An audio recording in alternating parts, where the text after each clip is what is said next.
Shop smart, shop S-Mart.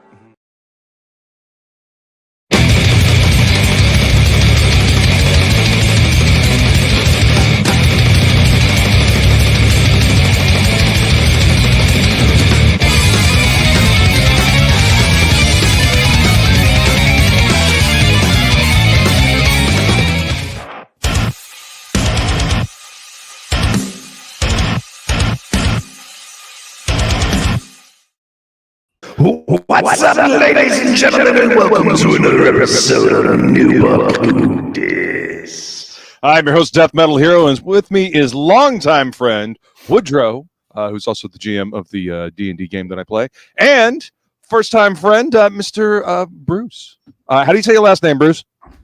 Patnaude. Patnaude. Pat your tummy, nod your head. Well, it's nice to meet you, Bruce. Thank you for coming to hang out with us today. It's great to have you here. Well, how you guys doing today? Doing good. Excellent. You guys not dealing with any kind of inclement weather? I'm dealing with a hurricane. I'm in the midst of dealing with all the rain and stuff coming from the hurricane that's like swooping up in the Gulf. I'm all the way over here in swampy Florida. In Florida, right? Yep. Panhandle. No, I'm actually I'm on the opposite coast, but we're getting like the outside fingers of the rain coming across the state. So yeah, it's pretty ridiculous. Although it seems to be hitting a lot higher up in the country than here. My girlfriend. Go ahead. Oh no, I was just going to comment on the weather. I mean, I'm in north central Texas, so it's cooled off this week for us. It's only 80, so sun shining. So nice. Yeah. It's nice when it goes from being like 90, 95, and then it drops down to 80. It's like, oh yeah, it's a cold snap. That's right. Yeah, I'll get that in a few months. Yeah, exactly. Yeah, my girlfriend's in South Carolina right now, and they're getting hammered with rain.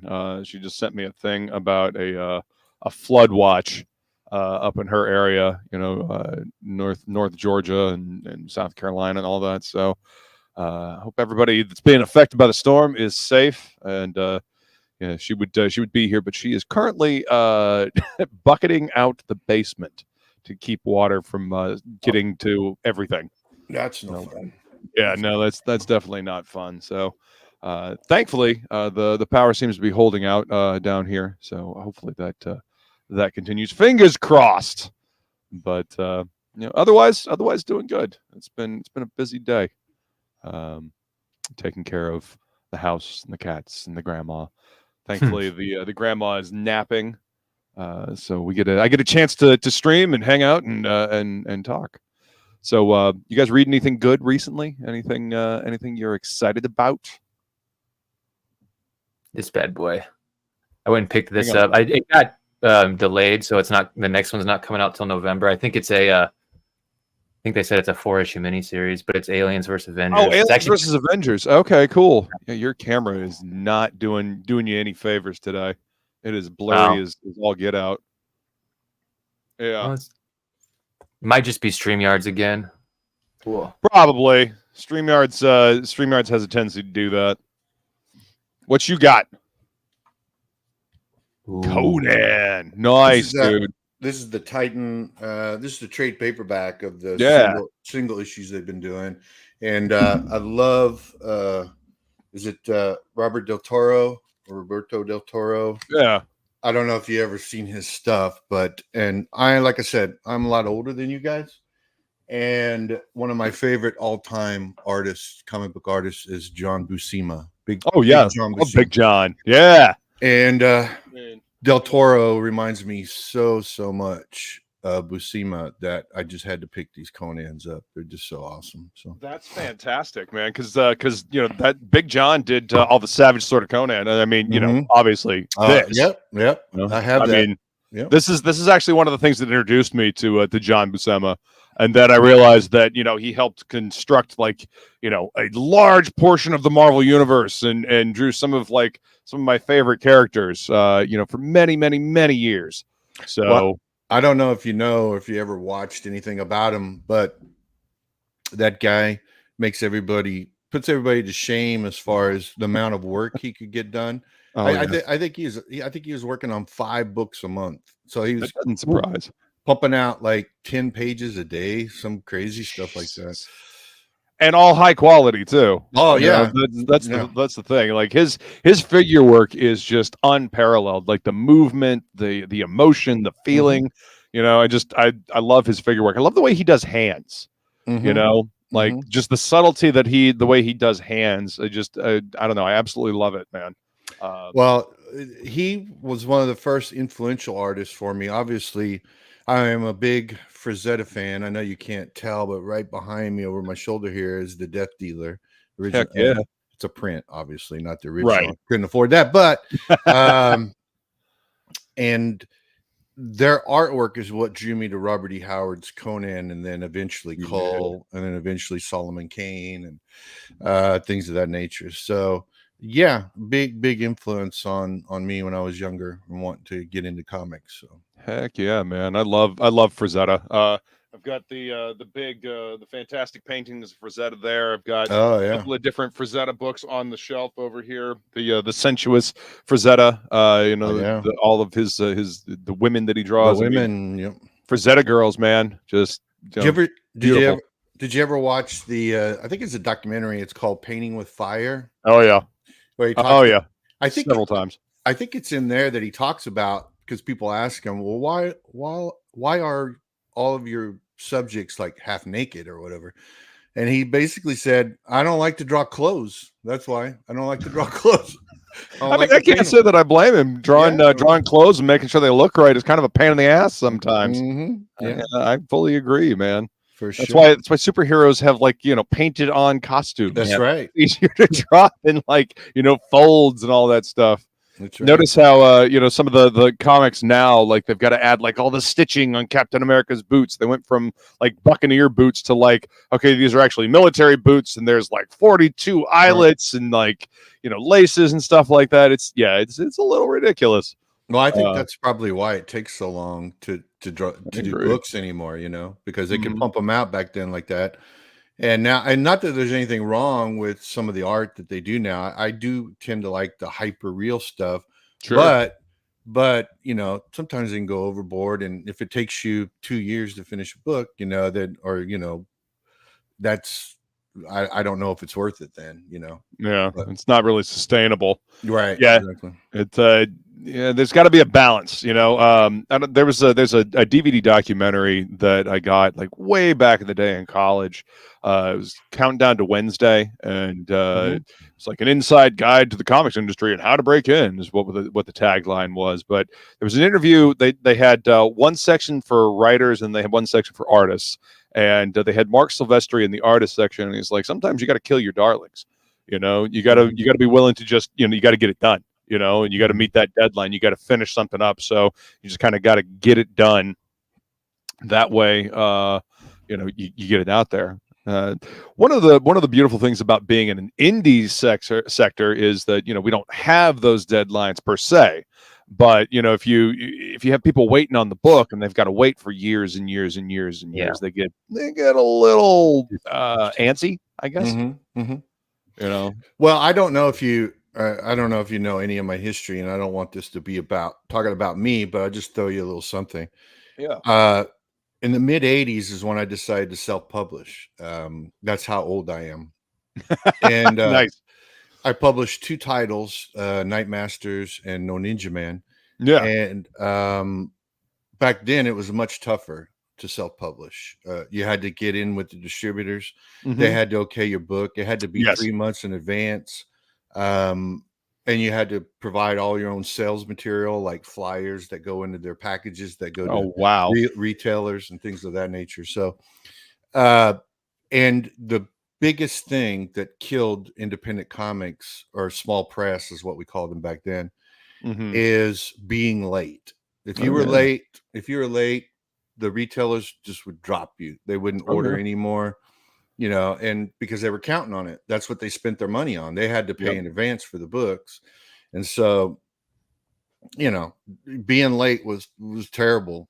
And nowadays you can get away with it a little bit, just depending on who you are or what you're offering or whatever. Right. but still, I think timeliness is a big thing, and then pulling this all the way back up to to Woodrow here. That's why I appreciate, and that's why I really enjoyed working with him on his project, is because his commitment to have the book done and the sacrifices he made to make sure the book got done, paying for everything in advance, making sure the book was ready to print. And so that's one of the reasons why I really enjoyed working on this project. So heck yeah, I love hearing that. I mean, I've talked to Woodrow, extensively, after our D&D sessions about the book, and just to hear the excitement and the passion, our boys got for this project, and I'm so happy that it's coming to the point where it's about to come to fruition, and honestly, Woodrow, you're kind of ahead of the curve, man. Like getting this done ahead of time, like getting it fully finished before you go to launch your campaign. I mean, that's a lesson that a lot of people have had to learn over the last couple of years. And you kind of already had that in your mind ahead of time.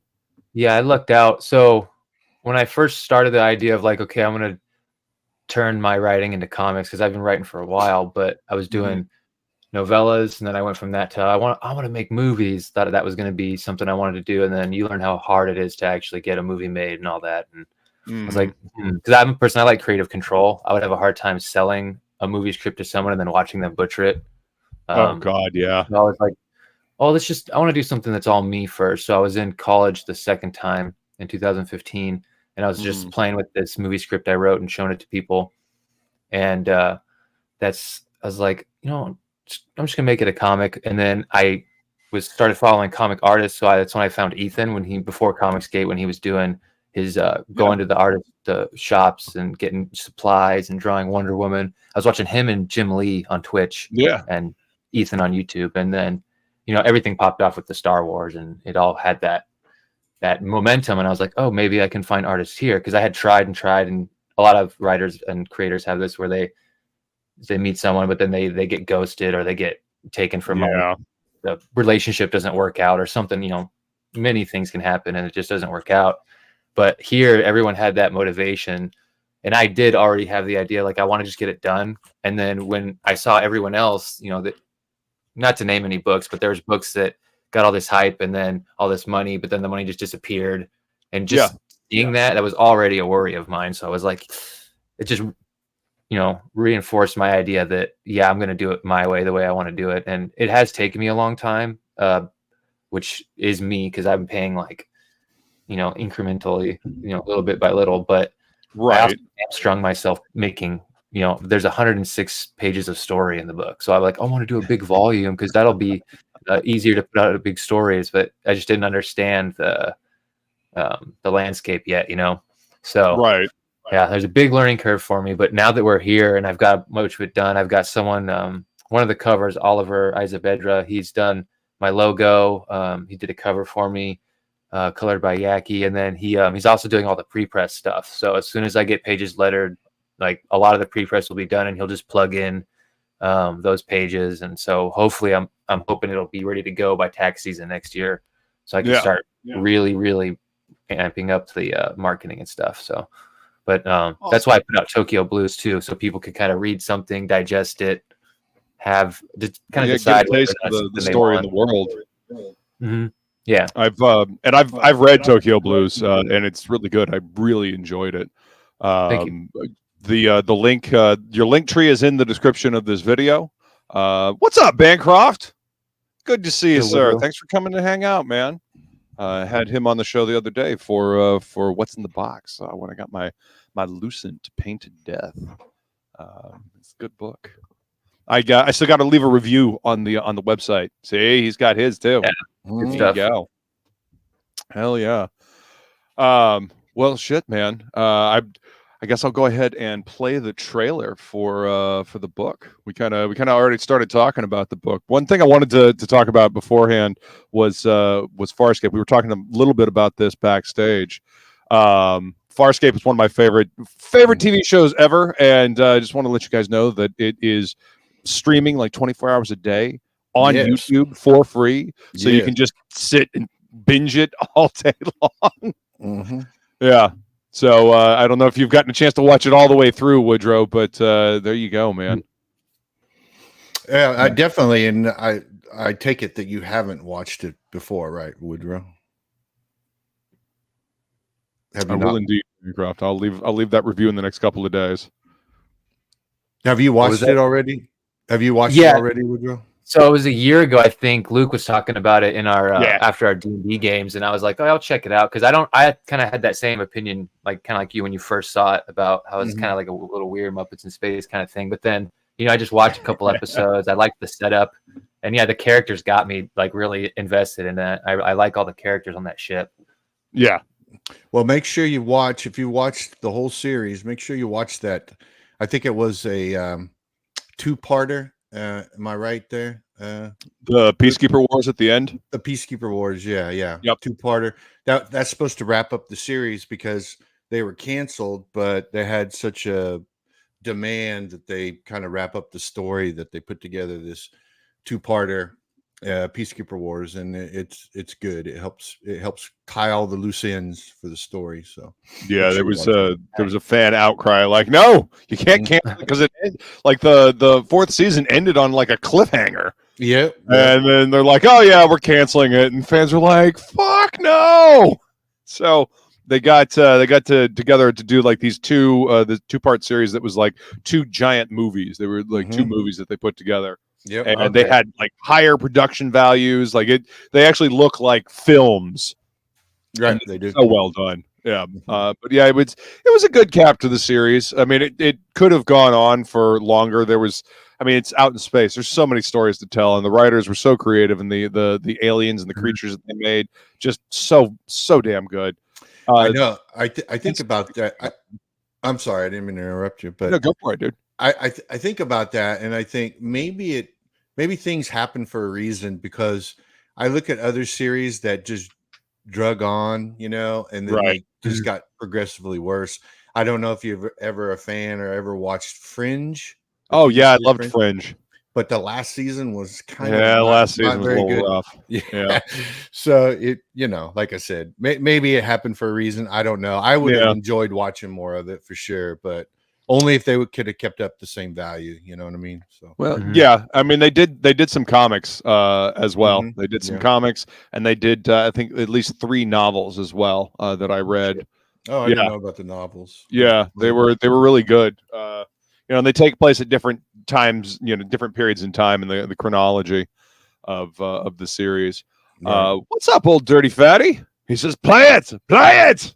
Well, I guess the audience is demanding we play the trailer. But yeah, I wanted to touch on Farscape just because I love the creature design and the space and whatnot. And I mean that kind of a little bit plays into what you've got going on with OKURI-INU, because there's all kinds of creatures and stuff that you've got in this series, and it takes place, parts of it takes place in outer space. So it's tangentially appropriate to the conversation here. But all right, here we go. Here is the trailer. Takeru Okazakii, the Wild Wolf of Tokyo. I don't see why the guild mocked you a hazard. You don't look so tough.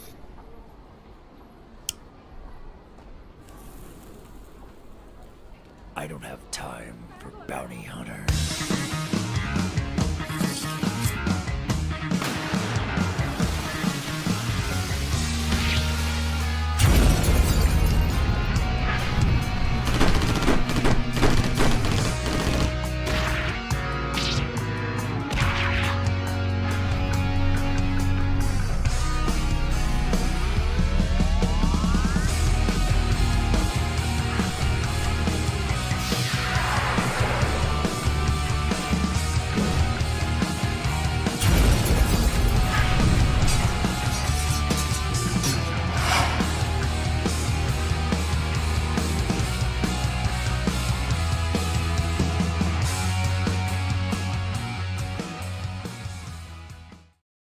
Hell yeah, that's what I'm talking about.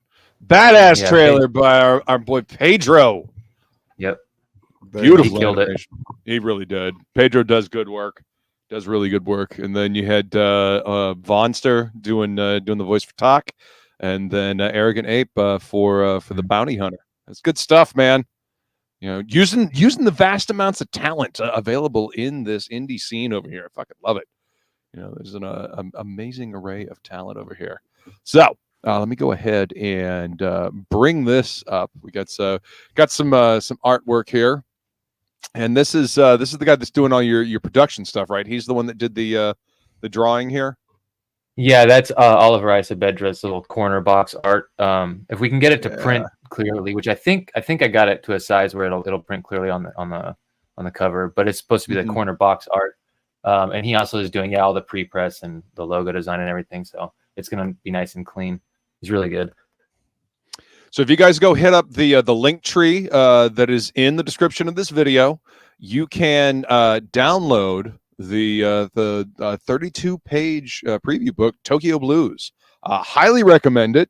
It's a hell of a lot of fun to read, and it'll give you a taste for the world. And then the main book that's going to be coming out is The Wolf Within, and that's what we're here to talk about today. So what is the elevator pitch for OKURI-INU, The Wolf Within? So it's Takeru Okazakii is a hunted warrior who flees his family's secret war, only to have the ripples of his absence turn into waves that threaten everything he loves. To find atonement, he must confront his past and the dark ritual that bound him to the spirit of an OKURI-INU. So it's essentially a guy running from his quote-unquote destiny or his life to try and find atonement and learn something that he hasn't learned before, because he was trained as a warrior, as a weapon, and you'll find that he kind of wants to get away from that. He thinks that everything around him dies, and he's trying to find peace, but it's going to be a rough journey to get there. The main theme is sort of like the Jungian shadow is kind of what really inspired the basis of the character. And then the OKURI-INU is this yokai, or what do they call them? Cryptid. It's kind of like a Japanese cryptid. It's this wolf that stalks people through mountain paths, and the path that these people walk is sort of like a metaphor for the path of life. And if they stumble on this path and don't face the consequences, the OKURI-INU will pounce out with lightning speed and devour them. But if they just accept that they've made a mistake and kind of trick the monster into thinking that they meant to fall, like that they're taking a rest or something like that, sort of a metaphor for just accepting your fate and dealing with the consequences, it will watch you and sort of be almost like a boon instead of a curse, and sort of other beasts and yokai won't come near you. So it's like it can be a blessing or a curse. And I thought that was an interesting nugget for sort of like an anti-hero or a tragic hero. So I kind of took that and merged it with that Jungian shadow concept for the theme, and it turned out it blends really well. When people read Tokyo Blues, I think they'll get a little taste of the conflict in the character and kind of really appreciate it. It's kind of like Blade meets the Hulk, so a little bit of Wolverine sprinkled in. Hell yeah, I totally. You got the tragic character with the dark inner turmoil, but trying to do right, and the whole, because with Wolverine, samurai, he's basically like a Ronin, essentially, and I see a lot of that in Talk. I really like the world that you've created, that you've constructed around Talk. The other characters feel very fleshed out. They feel real. The interactions feel real. They connect. There's an emotional through line in Tokyo Blues that I think people are really going to resonate with, and I think that'll carry into the series. So I'm excited for people to go check out. Go check it out. So this is the link. Go sign up for the mail at MailChimp, so you can get the PDF and read it, because it's fucking great. So let's see. Going through some of the stuff that you got here. This is our boy Rob Willis. So this is going to be another one of the covers. Yeah, the one that you had up in the thumbnail is going to be the Kanan White cover. That one's going to be the FMC exclusive, and then Bruce is doing a cover that'll be the main cover that people can get outside of the FMC campaign. And then if you meet me at cons, those other ones that you were showing off, the Oliver Isabedra and the Rob Willis one will be Yeah. ones you can get for me if you meet me at a con somewhere. And I'll probably be doing cons mostly in Arizona, but I was like supposed to fly out to Baltimore this year, but things kind of fell through with my work plans and money and stuff like that. So I wasn't able to, but like, so I might be around the country here and there in different spots. So those will be a little rarer. Well, that made all the more reason to get to a convention that our boy Woodrow is going to be at. I love the fact that more and more, people from this indie scene are going to conventions because when this particular corner of the indie comics scene popped off, we were all kind of like stuck in our houses. And now things are starting to get back to normal. Like conventions are starting to pick back up. People are starting new conventions. So it makes me happy to see, people from this indie scene to be out in the real world. I got to go to Heroes Con earlier this year and I had an absolute fucking blast. Meeting people that, I've seen online, I've talked to online, but being able to meet people in person, being able to, hang out and talk and because talking like this is one thing. It's great because it allows people to communicate, from vast distances, but being able to meet people in person, be able to look them in the eye and actually have a conversation, something completely different. And I miss that, that actual human interaction. So yeah, I'm looking forward to doing more of those, and I hope that at some point we'll get to be at a convention together, man. Yeah, get Bruce to join us as well. Oh yeah. My sister lives out in Texas, so I might be out there somewhere. And Florida sounds fun. I might head out there one of these days. It can be all right. I mean, the part of Florida that I live in has a lot of history. So if you're a history buff, there's all kinds of cool history stuff here, and it's St. Augustine is haunted as fuck as well. Like there's been a lot of bad shit that's happened in this town, so there's a lot of ghosts hanging around. How far away are you from? Is it MegaCon in Florida? It is down in Orlando, about 2 hours away. About 2 hours away. Okay. And MegaCon is one of those conventions that I've been going to since like I was in high school. It was in my first years of college. It's a huge convention. I actually was there earlier this year, set up with Shadowmare Comics, and it was definitely a learning experience. There's a few things that I would do different the next time I go. There's a lot more anime and manga influence, and a lot more of that. People looking for that kind of stuff rather than comics. But there's still people looking for comic book stuff. Yeah, I was a guest at the ICT Con in Wichita, Kansas. Nice. About 3 weeks ago. Well, it was right before Labor Day, and that appears to be more like, I don't want to say entertainment, but like old, like Sybil Danning was a guest there. Lou Ferrigno was a guest, and a lot fewer actual comic, like comic book stuff.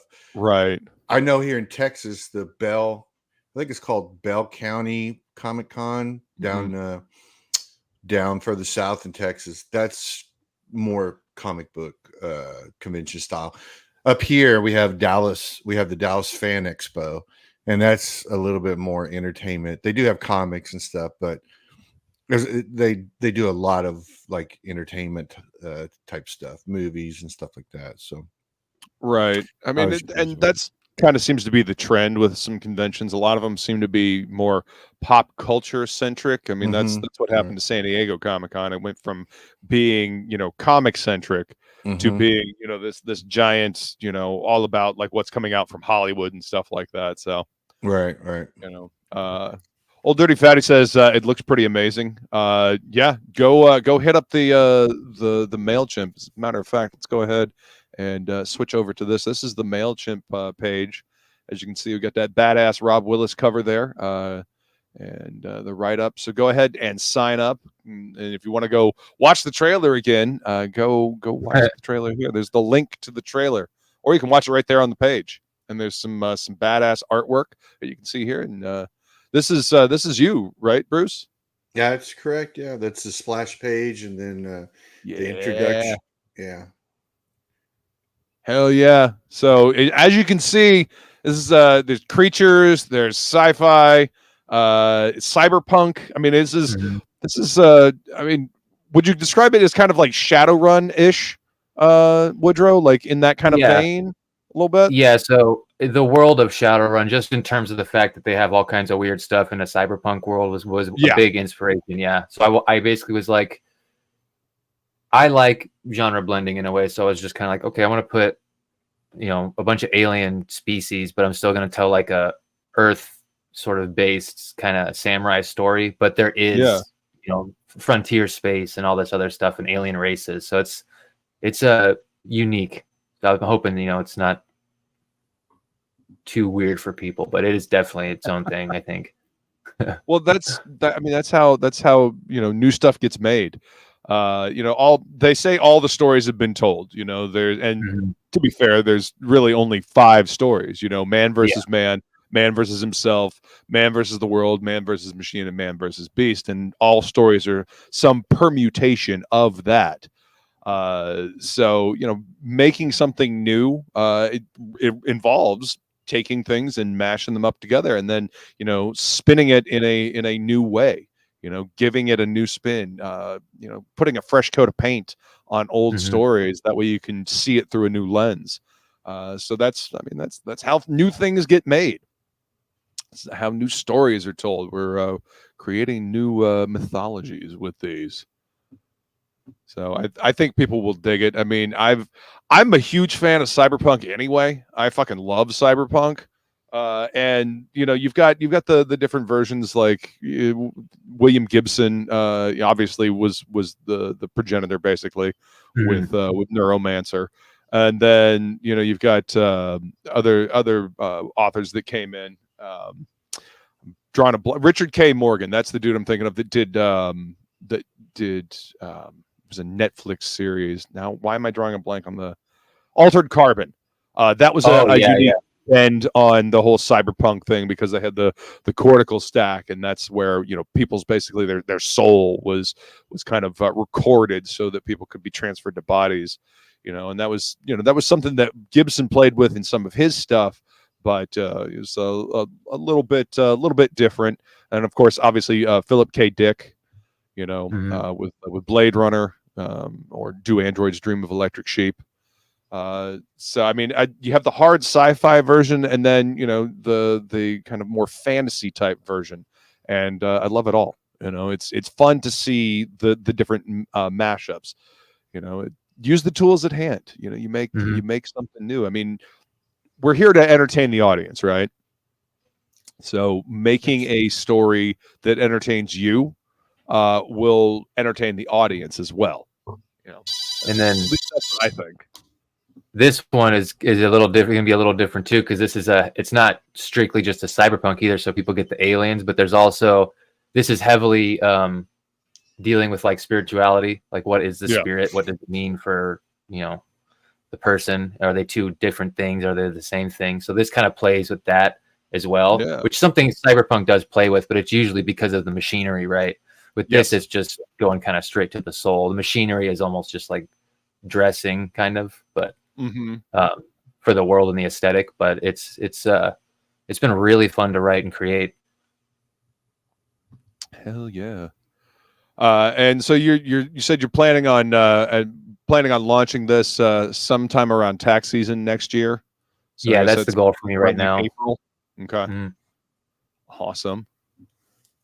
It's I mean, the book looks beautiful, you know, the stuff that I've seen, and obviously, you know, reading Tokyo Blues, really enjoyed that. Now, when you go to launch the book, are you going to do a print version of Tokyo Blues, or is that going to be, you know, just digital only? No, so it's going to be printed in the FMC Fund My Comic version. It's going to be a big volume 1 that you can get that has all the story in it right there. And that'll be up on Fund My Comic. And then I'm going to probably, for like the cons and stuff, I'll do a smaller print where Tokyo Blues actually isn't in it. It'll just be Wolf Within and Serpentine SIRE, which is written by Vaughn and co-written by me. It's like a little nugget at the end that gives you some more insight into things. But it's I'm really hyped to finally be at that finish line. Working with Bruce and everyone at the Barbusco Comics, Ed and Mika for Tokyo Blues, the team who did that, and Vaughn, and then all the people who did commissions like Preston Acevedo and all kinds of people. Preston, man, I love his work. He's so damn good. He's a beast. His stuff really is so gritty and gory. Like he does like the demons and the gore and everything. Just I think probably better than anyone at this time. Yeah, I am inclined to agree. He has a certain knack for drawing the demons and the gore. Old Dirty Fatty says, I'd like to think that Bester did it too with The Stars, My Destination. I'm actually not familiar with that book. I'm gonna have to look that up. Yeah, Alfred Bester. I actually just did a quick little search here. 1956. Whoa. Okay. That's an old school one. All right, cool. I love that. Billy Basco actually was telling me I should check out the Foundation series by Isaac Asimov. And I'm, I love comics, but I also love novels. Particularly I love audiobooks.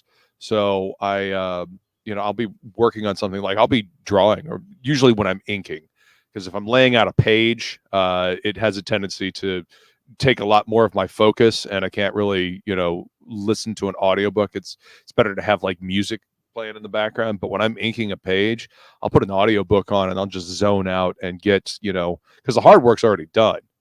And then I love listening to books, and that's how I get my novels in. I've got so many comics to read. Well, I have one for you. Since you like to read novels. I read this last year because I don't get a chance to read novels a lot. Like I'll listen to an audiobook or whatever, but I actually read this one. But it's called Hold 03. Hold 03? No, Hull, Hull. Oh, okay. Hold 03. All right. Trying to think of the author. Greg Bear. Greg Bear, yeah. Yeah. Okay. It's a good one. If you get a chance, check it out. I've heard the name Greg Bear before, but I can't remember where. Yeah, I don't know what else he's written, but I've heard good things about what the stuff that he writes, and I know that he does a lot of sci-fi stuff. Cool. Got that one written down. See, this is why I love doing this show, because not only do I get to talk about like cool books that are coming out, but I also get turned on to new novels, new music, new stories by my guests and the audience. This is the fun part about doing shows like this. So tell me what aside from like John Buscema, because I can see like in the figure work and the composition, anybody else that you use as like inspiration for your work? That's so difficult. Because my references go back so far, right? Yeah. I mean, I can reach pretty far back. Obviously John Buscema. Then George Perez was a big a person I used to like reading books that he's done. Oh yeah. I know that I should probably, my obligatory answer should be like Steve Ditko or people like that, but my art fandom spans a very eclectic spread, right? You might not be old enough to remember, but there were a series of books, the Freak Brothers. Oh yeah, Gilbert Shelton, man. Yeah. Fabulous Furry Freak Brothers, man. Hell yeah. Fat Freddy's Cat. Yeah. Reed Waller and Kate Worley did a book called Omaha the Cat Dancer back in the 70s. The Hernandez brothers, Love and Rockets. I don't know if you. Oh yeah, yeah. So Wow. So you pull from all kinds, like all over the spectrum of comics. That's fantastic, man. I love hearing that. Yeah, I was a big fan of, and I was younger too. And I don't know if this is, controversial to say or whatever, but there used to be a French comic called Ran Xerox. Uh-huh. And I loved the art. It reminded me of old heavy metal stuff. Yeah. That sounds familiar. Is that the big kind of like bald dude with like the goggles? Goggles. Yeah. He had the teenage girl that he was like the protector of or whatever. Yeah. That art style was another thing that really got me interested in the whole medium, the whole comic art medium, heavy metal, and who was it? Richard Corbin, who did heavy metal stuff. Yeah. A little weird, but hey, he did some good art, right? Really good, man. Some of his stuff that he would stipple just kind of blew me away. Because he was doing some of that subtle like color work and stippling work, long before Photoshop was a thing. It looked like Photoshop before Photoshop. Yeah. But I mean, not that my art was so much influenced by this particular person, but just his drive and determination to do his own thing. Another guy was Harvey Pekar or Pekar. Oh, okay. He did. He would do one comic a year. That's it, and it's basically telling his life story. What happened for the previous year, and American Splendor is what the name of the book was. Yeah, they did a movie about him. Yeah, they did a movie about him. Yeah, but not so much the art style, because that was more of the old underground style, right? Yeah. But just his drive to do it, right? His love for the comic and his love for the storytelling is what inspired me to do my own stuff in the 80s. Hell yeah. I mean, I was only 20 years. I think I was 20 years old when I released Nightmasters #1, and I didn't know jack shit. I didn't know jack shit about doing anything. And you could tell if you ever get a chance to look at the book. You could tell. It was like, yeah, this is amateur hour. And I'm fully willing to admit that, because I was young. I was young and dumb, and I thought I could do it all, but I learned quite a bit doing all that. So comics is always a learning process. Yeah, for sure. Old Dirty Fatty says, damn, this man knows his shit. He's around the block. Little Silvestri. Yep. Hey, but see, that's the thing. When you read a lot of comics, when you really enjoy the medium, like it comes through, and you pick up little pieces here and there, and that's, again, you're talking about a lot of like indie stuff.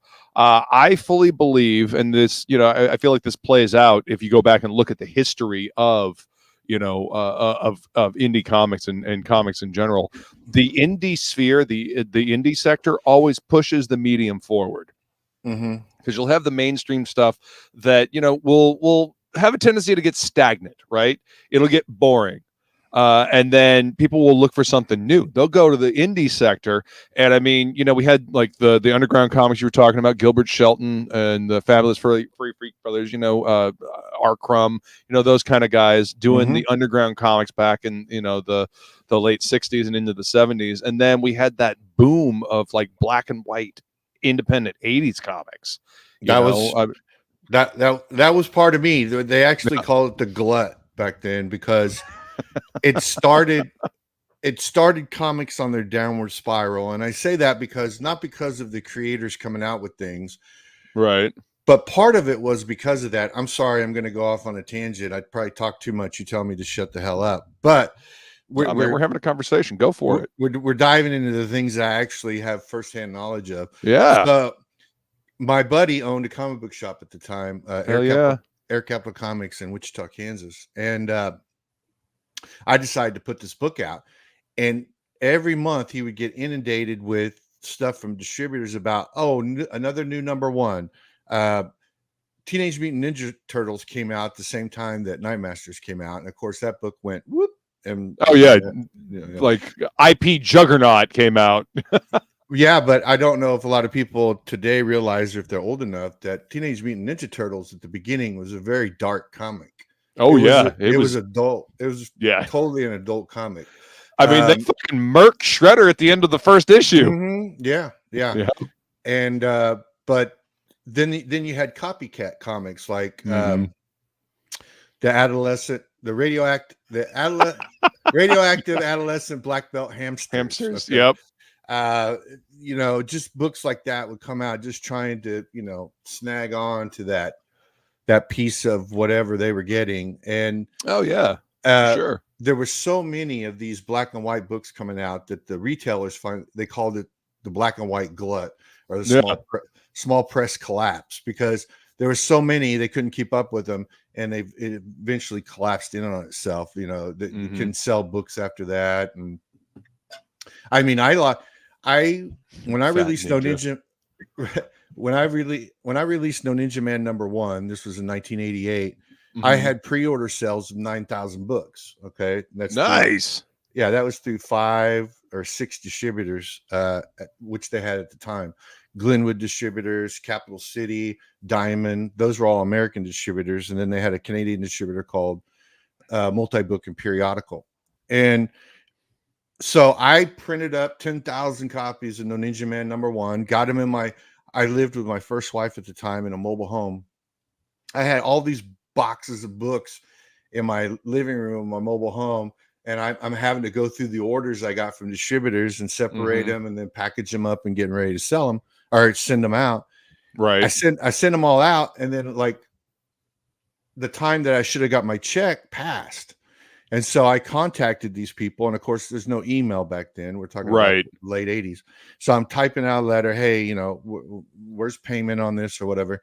I get letters back from 3 law firms of 3 different distributors who declared bankruptcy, and they weren't going to be able to pay. Shit. So I probably lost $6,000 or $7,000 that month from money I paid out to money I was supposed to get in.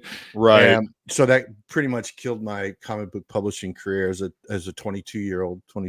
So oh damn. That's kind of why that's heartbreaking to hear, man. Yeah, but yeah, to get back to what you're talking about, yes, it was the black and white small press explosion that turned into the glut, which eventually ended everything. So, I mean, the Tick, you guys know the Tick, right? The Tick came out at that time too. Ben Inland's The Tick. Good book, really good book, and I'm really happy that it had the staying power. I mean, hell, he had a live action TV show and a cartoon, I think, signed. Well, they've done 2 live action TV shows. They had the one with Patrick Warburton at the I guess it was the early 2000s, which is really funny. It's a really tongue in cheek, fun show.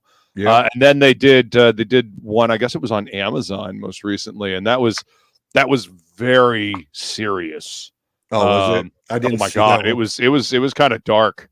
Like, I didn't see that one. You know, and then the cartoon was just great, you know. Deflator Mouse, you know. Well, that kind of brings us back to current day, right? Didn't they just release a remake of The Crow, which was terrible compared to the first The Crow?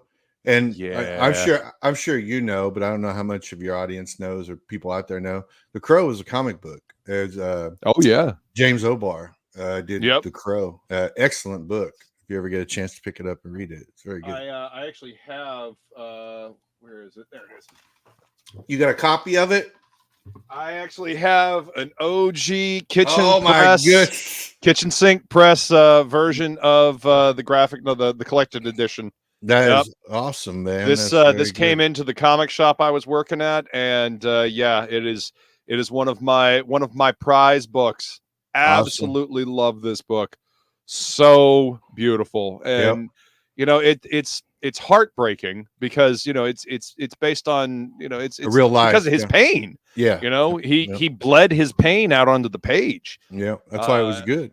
That's exactly why it was good. And the first movie really just captured the feel of that comic.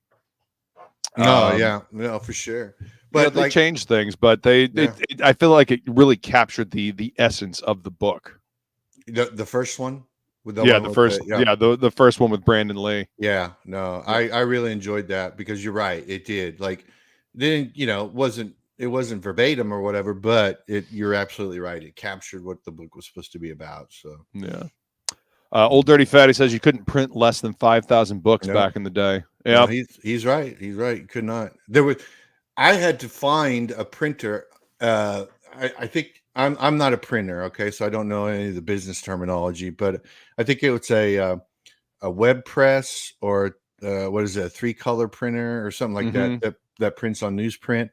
Oh yeah. It took me forever to find a printer that actually had one that would agree because they never printed a comic before, and Right. so they pretty much had to learn what to do as well. And we had to work pretty closely together in order to get the first book, Night Masters, the first one out. But yeah, he's right. They wouldn't allow me to print under 5,000 books. It's not worth it for him. No. Yeah. Well, that was before digital printers and shit. You could print that shit out real easy now. So, but back then they had to set up a whole press to do it. So, Absolutely. Yeah. Phil says, "Man, this book looks so good."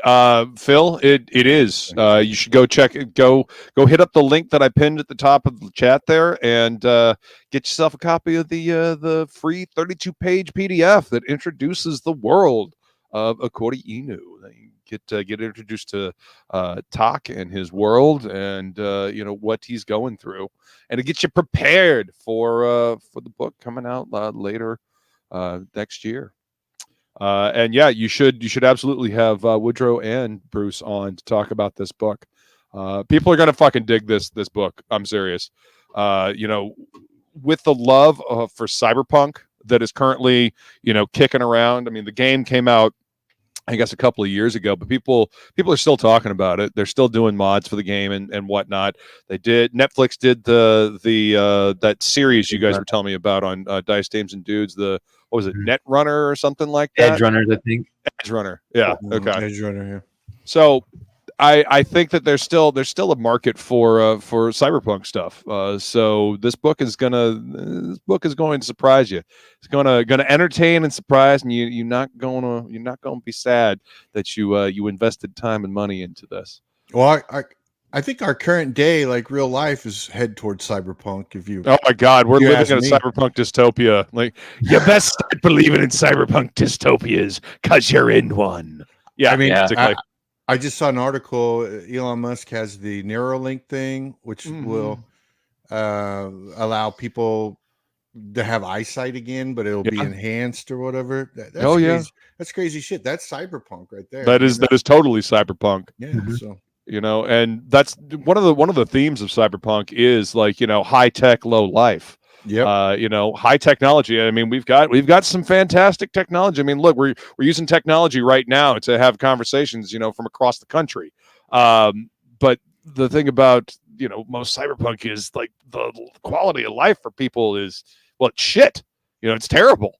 They eat terrible food. Their physical form is awful. That's why people spend so much time in cyberspace. And I mean, it feels like cyberpunk is supposed to be like a warning, like, hey, this is don't do this. Don't do this. Not like a roadmap to have this happen. Right. I mean, sure, some of the technology is cool, but at the same time, I'd really like to, preserve like a healthy body and, healthy psyche. And I feel like our technology is advancing way too fast for us to, maintain that.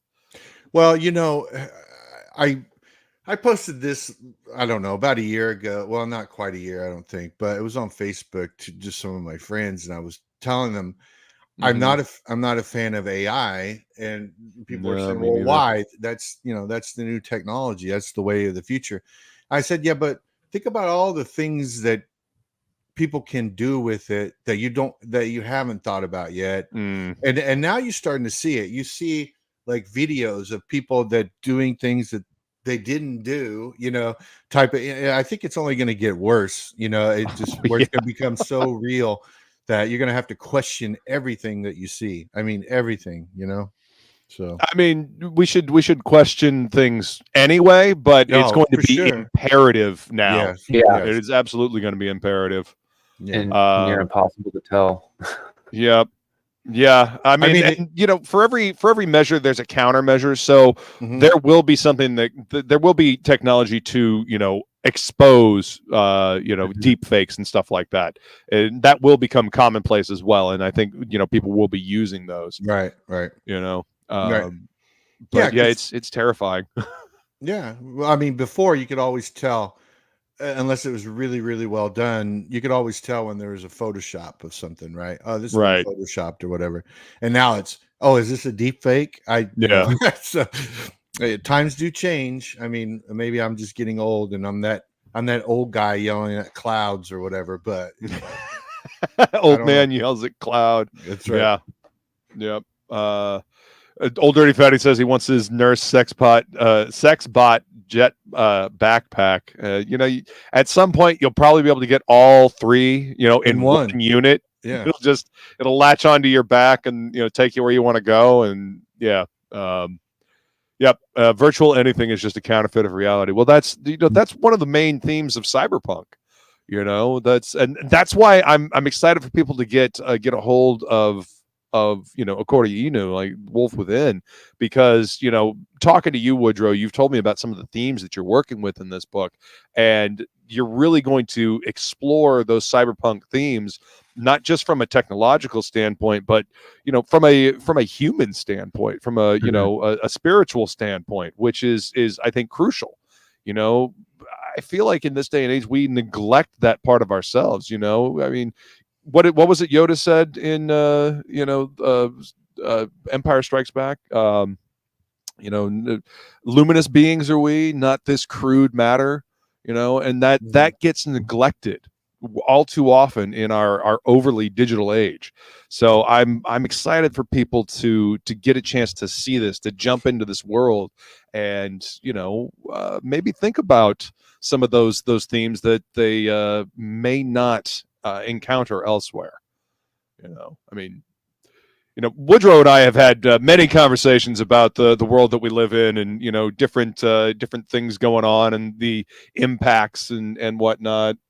But I'm excited for people to get a chance to sink their teeth into this story and see it. And obviously, you can see the absolutely badass artwork that Bruce is producing here.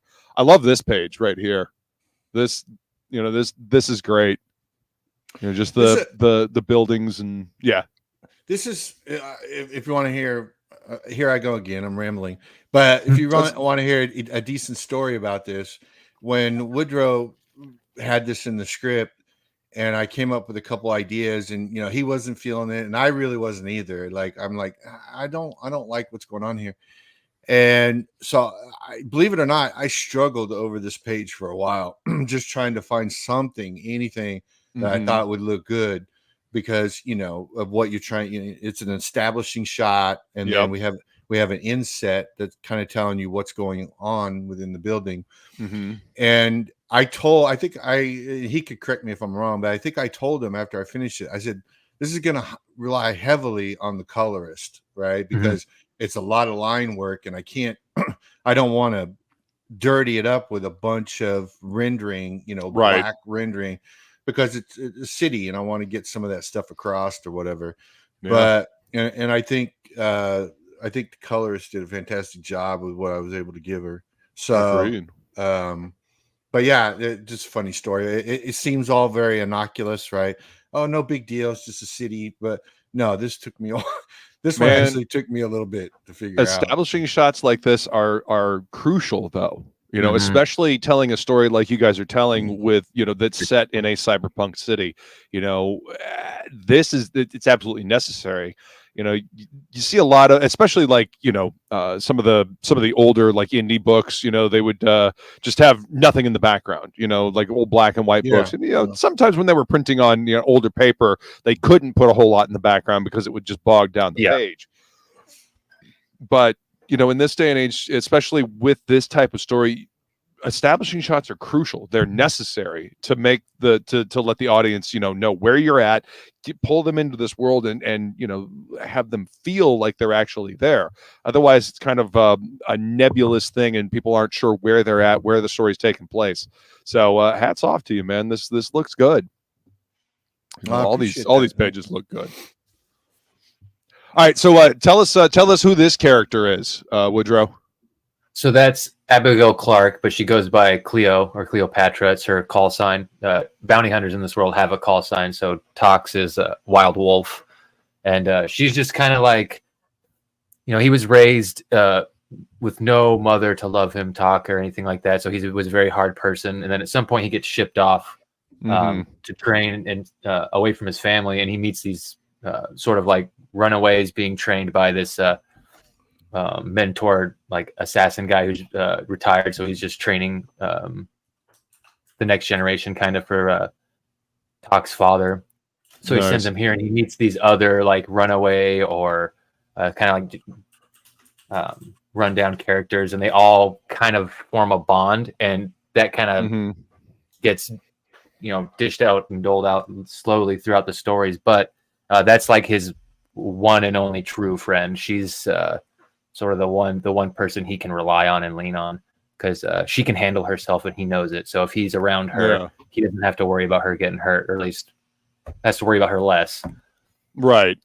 And it looks like she's got some powers of her own. I don't want you to spoil nothing, but if you want to give a little hint about that, go ahead. So that's actually technology. She has in her boots in her hands. She has sort of almost like you can kind of think of it as like the Black Panther technology in a way, because it sort of stores, when she's doing her kung fu and kicking, it stores up energy, and then she can unleash it in similar like blasts and stuff like that, kinetic blasts. She can also form things out of it. So she doesn't really do this in this she has her own comic I'm kind of working on for later, but she can even form like a bow staff out of the kinetic energy and whip people's ass with that for a while. But she's got some alien technology that she uses, so it's not superpowers, but yeah, nice. It's another fun thing about cyberpunk. You got the technology. You can. I mean, it's the future. It's future tech. You can do whatever you want. Let's see. Yeah, Old Dirty Fatty says, I don't know if you meant to do this, but the light pollution looks cool. I see you responding to him there. It's the look we were going for. Yeah, it's that establishing page is great. It really sets the mood. And Old Dirty Fatty says, by the way, I have not seen a stiff or static panel yet. Very cool. Yeah. Awesome. The book looks fantastic. And again, hit that link at the top that's pinned at the top. Make sure you're signed up for the mailing list. That way, when they go live with this book, you'll get notified, and you'll also get a link to download the PDF. So you can check out Tokyo Blues, and it's a 32-page comic. Like you can read it for free now. It'll introduce you to the world, and it's really well done. You will enjoy it. I have read it, and I enjoyed the fuck out of it. Hashtag Death Metal Hero recommends. I just wanted to expand on the question he had there, or his comment about the no static or stiff panels. Me and Woodrow talked about this while we were doing the book, and this is another reason why I appreciate working with him, is that he was always open to like my interpretation of his script, right? Yeah. And so it really helped me as an artist be able to do the layouts, right? Because I've worked with other people where it's their way or the highway, right? They write the script and you do it this way, and that's more like that's just more like production art to me. That's not like a creative process. So yeah. And when I'm old school comic book universe, I'm not big into comics that have a lot of textual exposition, I'm and sometimes it's necessary. I get that, right? But a comic is a visual medium, right? It's all about the art and telling a story with art. One of my biggest go-to people that I tried to learn as much as I could. Well, there's two of them, but one was Will Eisner, Okay, I don't know if you've ever read anything from Will Eisner. That guy could tell a story with no words. All you have to do is look at A Contract with God or The Building or whatever. Those are two great, fantastic stories. If you guys ever get a chance to read them, go check them out. Absolutely. And then Wally Wood. Wally Wood pretty much man. invented comics, if you want to go that far. But highly recommend these books by Will Eisner as well. Comics and Sequential Art, Expressive Body Language, and then Graphic Storytelling and Visual Narrative. This one in particular will show up. Book. Yep. Will Eisner and Wally Wood are probably two of the. They don't get spoken enough. No, you know, people talk about like Jack Kirby and Stanley, and to be fair, they did a lot. But Will Eisner and Wally Wood did so much in the background that we use to this day to tell stories with comics. Well, I mean, just look at Will Eisner's The Spirit. That's back in the pulp days, right? Yep. When there weren't really comic books per se, there were pulps. Yeah. And because of the kind of paper they were made out of. But some of the best stories are those. I mean, if anybody could ever, I think Kitchen Sink Press tried to reprint some of the Spirit stuff back in the day. Yeah. And really good stuff. But like I was saying, I'm more old school that way. So I always think that comics should be able, unless it's very pertinent to the story, you should try to have as few words as possible. Tell more, say less type of thing, Yeah. So, show, don't tell. Yeah, exactly. So I'm really, it really makes me feel good when people say something like that, like, because I'm accomplishing what I'm trying to accomplish. So yeah, I appreciate that. Absolutely. And I want to touch on the working relationship, being able to work with a writer that allows their artist to put their own input into it. I mean, that makes it a collaborative effort, like you were saying. Comics are a unique type of alchemy, I like to say, because it's story and it's art, and they have to kind of come together into this gestalt of something that is greater than the sum of its parts. And when it works and it fires on all cylinders, it's absolutely fucking magic. Right. Yeah. And in order to have that magic, coalesce, there's got to be there's got to be give and take. There's got to be a good cooperative effort to work together and make something. So yeah, I'm glad that Woodrow found you to do the book. We've had conversations about the the book and the creative process, and I think you guys have made something fucking fantastic here. I really cannot wait for people to get a hold of this book. I mean, I've known Woodrow for a few years now, and just to hear the love and the passion that he has for this story, and to hear about the triumphs of you guys working together and getting the work done and getting the book put out, I'm super fucking stoked. And I'm glad to have you guys come on and talk about it. And once you launch the books, we'll do another one again. This is right now to get people to sign up for the mailing list, to whet your appetite for the story and the world, and to get hyped for it, because you're not going to want to miss this one. I mean, look at these pages. Seriously, look at this. Look at this. This is a badass page too, by the way. Yeah, I'm excited for the story part. This is sort of like storming the castle part of the story. So I'm really hyped to get the feedback. I'm prepared for everything everyone's got to say. I'm ready for criticism, ready for whatever comes my way. But I think people are going to really like a lot of the stuff that this story has to offer. It's got a bunch to chew on, huge page count. It's a full story, all like from Tokyo Blues to Serpentine Sire. The volume 1 is a full story. And then if people really like it and I'm able to financially keep moving with stuff, which is the goal, I would like to continue from this point on with like 24 page issues, kind of like floppies, to just keep going. And then once I have enough to do it like a volume 2, I'll compile them and sort of do another volume. And it's kind of how I want to do things from now on, just learning along the way and doing such a big page count and stuff. I want to try and cut it down so I can manage getting them out faster and all that.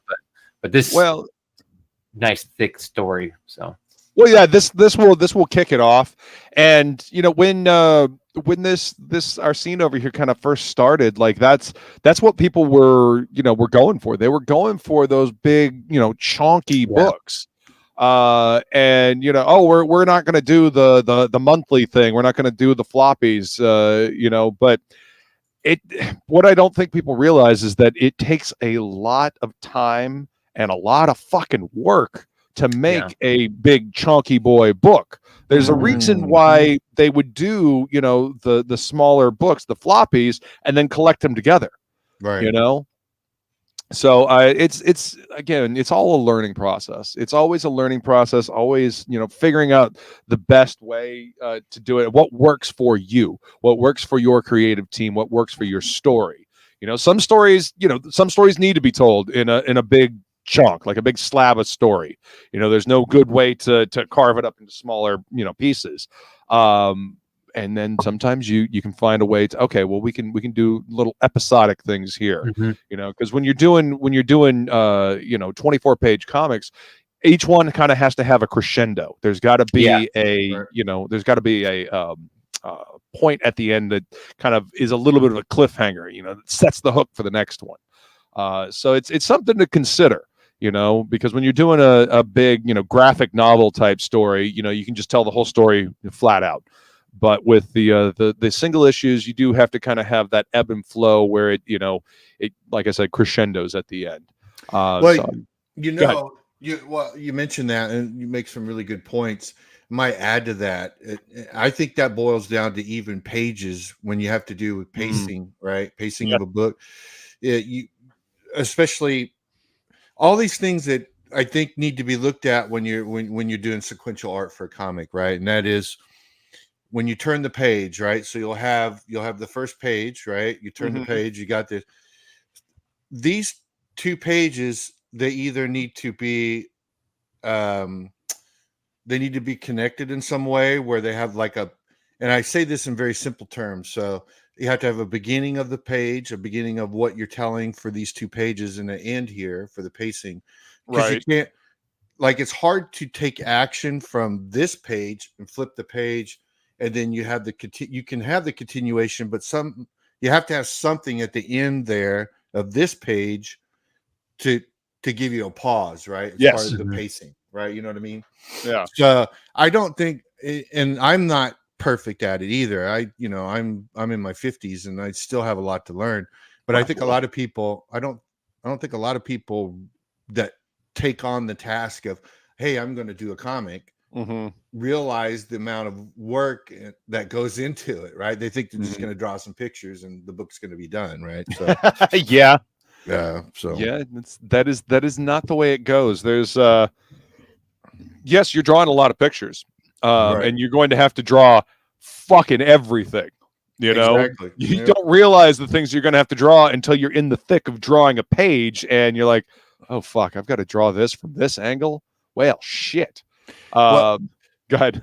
I was just going to say, I was at a comic convention back when I was this was in the late 80s in Kansas City, and I talked to Mike Mignola, right? And that was one of the things he told me, because he saw I was like a budding artist and I wanted to do comics, and he told me, he said, it's not about just drawing your superheroes, okay? You're gonna have to learn how to draw cars, animals, buildings, trash cans, telephones.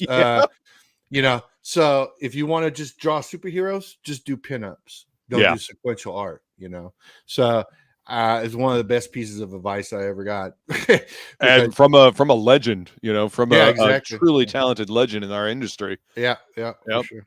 He knows. I mean, and there's storytelling as well, like you were saying, setting up the pages. There's got to be a flow. There's got to be a narrative coherence that goes through each page as well, from panel to panel. Exactly. You've got to be mindful of where the camera is going, and you've got to kind of guide the viewer, the reader, to follow along. Because if you're if your narrative flow is off, then people are going to get confused and it'll pull them out of the story. And that's the last thing that you want to do to your reader. You want them to stay engaged fully with that story from page to page until the end.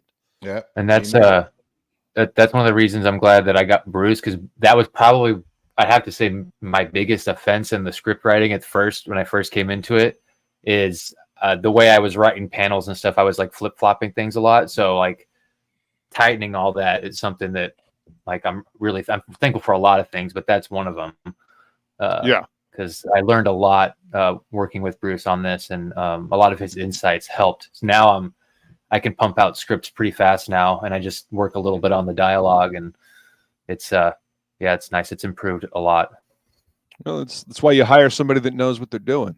That's why you hire somebody that, that's why you work with somebody that actually knows how to take the story and, forge it into a comic book with you, and that's, again, that's that beautiful alchemy, that magic that comic books, coalesce into. It's a fucking fantastic thing, man. And, as you guys keep working together, you'll get a shorthand. You'll get a visual shorthand that, and it'll make things, go faster. Well, you get a little cohesiveness going, because you're so used to each other. Headless? And I mean, Woodrow's not the, like this was new to him. So, and writing scripts, and he was doing what he thought was necessary and things like that. And I can respect all that, because I've worked with, and now in the future I'll be working with a friend of mine who's a script writer who writes scripts. Yeah. And so when we first started talking about it, he thought, well, I just throw you over a script. And I said, well, it's a little different. It's going to be a little different. So, but the good thing about that is if you're used to writing like TV scripts or Hollywood scripts or whatever, the I don't know what they call it, the creative writing part of it is kind of out the window, right? You try to say more with less words, right? So and that's what you kind of want to do with a comic script as well, right? And so there are some parallels there, but also there's some differences, because I think now there's like 2 or 3 different ways to write a comic book script. There's the Marvel way, and then there's the other way, and then and I think it just depends on what you're comfortable with and who you're working with, what they like to do, type of thing. So I think that's all important. I agree. I feel like the Alan Moore type of scripts are just entirely too much. Like if TMI were a script, it would be an Alan Moore script. Yeah. I don't know if you've ever read the script to like Watchmen or anything like that. It's no. It's incredible that Dave, and it's a testament to Dave Gibbons' talent, that he was able to take all that and condense it down into like this coherent comic book. It's funny that you say that, because it makes me think back to the Watchmen now. I wonder if that's why there's so many 9-12 panel pages. You know what I mean? Yeah, that was intentional. Right. Okay. Yeah. Okay. Yeah. I want to say that Alan Moore actually wanted like the 9-panel grid. And that was something they agreed on from the beginning.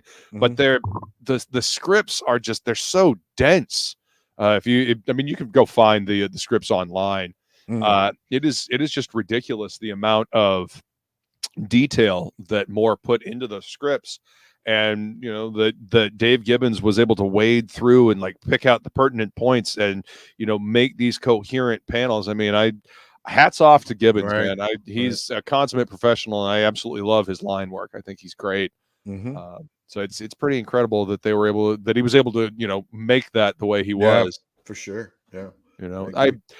I still enjoy Watchmen, but as I've gotten older, there are certain story points that I feel don't work as well as they used to, and I feel like there's better ways that they could have handled, but that's neither here nor there right now. You know, it doesn't impact me the same way it used to, I guess is what I'm trying to say. You know, I still enjoy the book for what it is. I enjoy the artwork quite a bit. And I feel like they did a pretty decent job with the film. Probably better than it had any right to be, honestly. But yeah, I feel like there's a lot better comics out there that were put out around the same time and that have come out afterwards. You guys ever read Strike Force Moratori? Like we who are about to die. Strike Force Moratori. I don't think so. It was. It came out around the same time as Dark Knight Returns and Watchmen, and it was a dark. I mean, it was a gritty. You know, people die and they stay dead. Like really serious superhero story. Planet is like half the planet is taken over by aliens, like a very violent, hostile alien race, and we managed to keep part of our planet, but this I guess it's a science conglomerate or something like that. They come up with a method to give people superpowers. So that they can fight these alien invaders. The catch is, you get this treatment to become a superhero, but you will die from taking this. There's no getting around it. It has a 100% mortality rate. You will die, but there's no telling when. It could be 3 months from now. It could be next year. It could be 5 years from now. You have no idea when you're going to die. But taking this treatment to get superpowers, you will fucking die. And it was I think I want to say they did like 22 issues for the first series. It was actually put out by Marvel back in the day. What was it called? Strike Force Moratori. Moratori. Man, it sounds like the boys. Like the boys maybe took a little from that. I don't know. I wouldn't doubt it. I mean, Garth Ennis is an old school comic head. He loves this stuff. You know, him and Mark Miller, I guess is how you say his last name. Yeah, I've always called him Millar. I know, I did too. And then I saw him. I saw him on a YouTube channel where somebody asked him, "Is it Miller or Millar?" And he said, "Yeah, well, Millar sounds so." Yeah, that was. I think he Miller. saw the same one I did. I think it was on Nerdrotic's channel. I think it was. Yeah. That was a good interview. That was a really good interview. I enjoyed that one. Good. Yeah. But yeah, it sounds. He's like, it sounds so much more posh. Yeah. So yeah, Millar. Fucking love his accent as well. I'm quite a fan of a Scottish accent. When I'm in my cups and drinking scotch, I have a tendency to slip into it. Damn.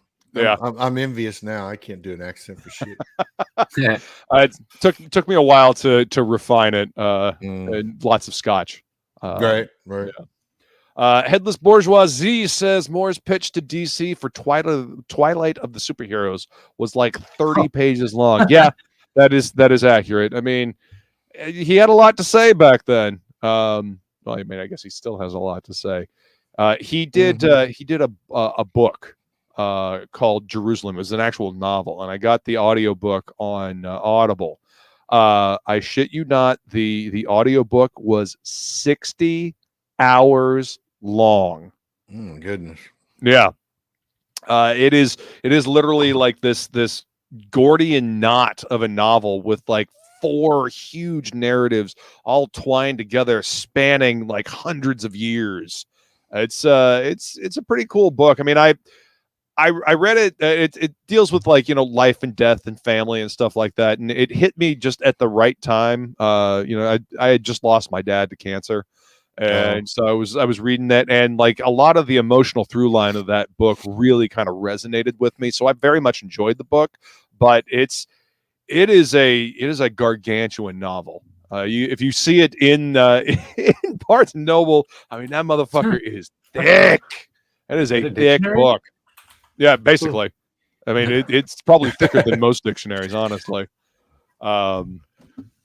But yeah, so I am super excited for this book. I am super excited for people to get their hands on this. Again, go hit up the email list here. Make sure you sign up, and you can get a look at the trailer that we played earlier, and we'll probably go out on the trailer here in just a second.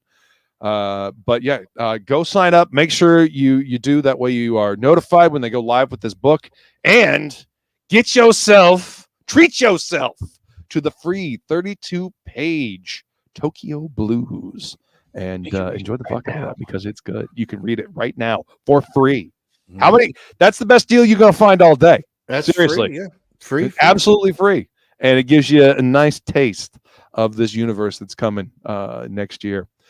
All right, so we've been going for about an hour and a half here. Is there anything else you guys would like to say about this story before we wrap up? No, I think we've covered it. I'm just excited for people to finally get to read it. We're just right at the finish line. Finally, it's been a long road. Right. We're just glad to be here. An absolutely awesome creative team. Woodrow, Bruce, thank you guys so much for coming to hang out.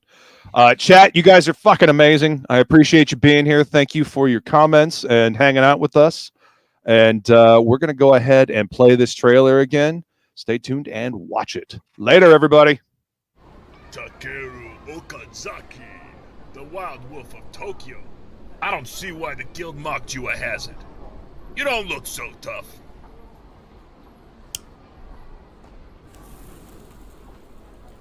I don't have time for bounty hunters.